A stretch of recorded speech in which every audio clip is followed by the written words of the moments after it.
You may not realize it when it happens, but a kick in the teeth may be the best thing in the world for you.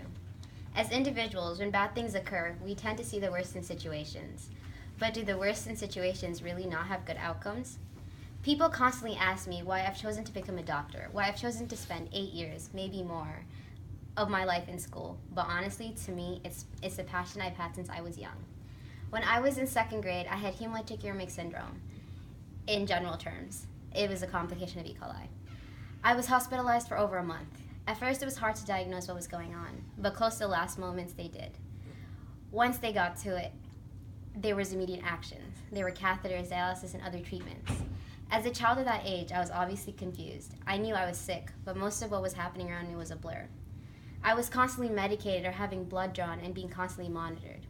I remember all the pain around me that I saw people go through, but how much faith everyone had at the same time.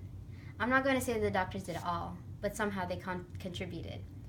I can't explain how till this day everything went down. I can't seem to comprehend it. As I hit high school, my experience in 2nd grade hit me hard.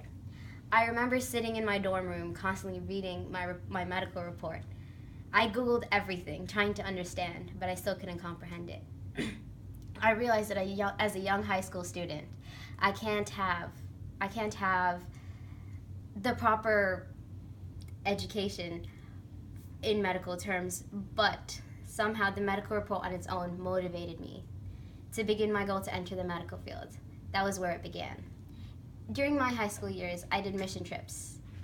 We went to build a church in Dominican Republic and serve the people there. Wow.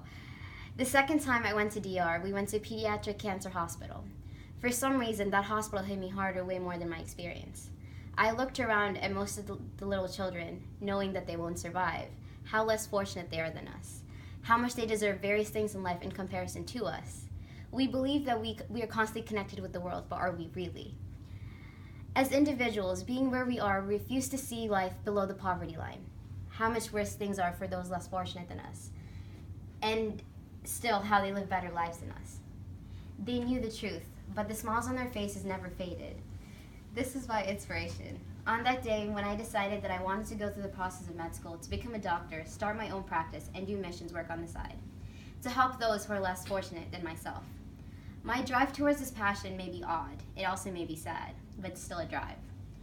It's motivation enough to get me through the trials and tribulations, to get past the dark in the tunnel and see the light at the end.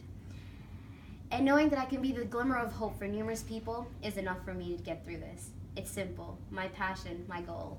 It's as simple as this candle. It's all basic hope.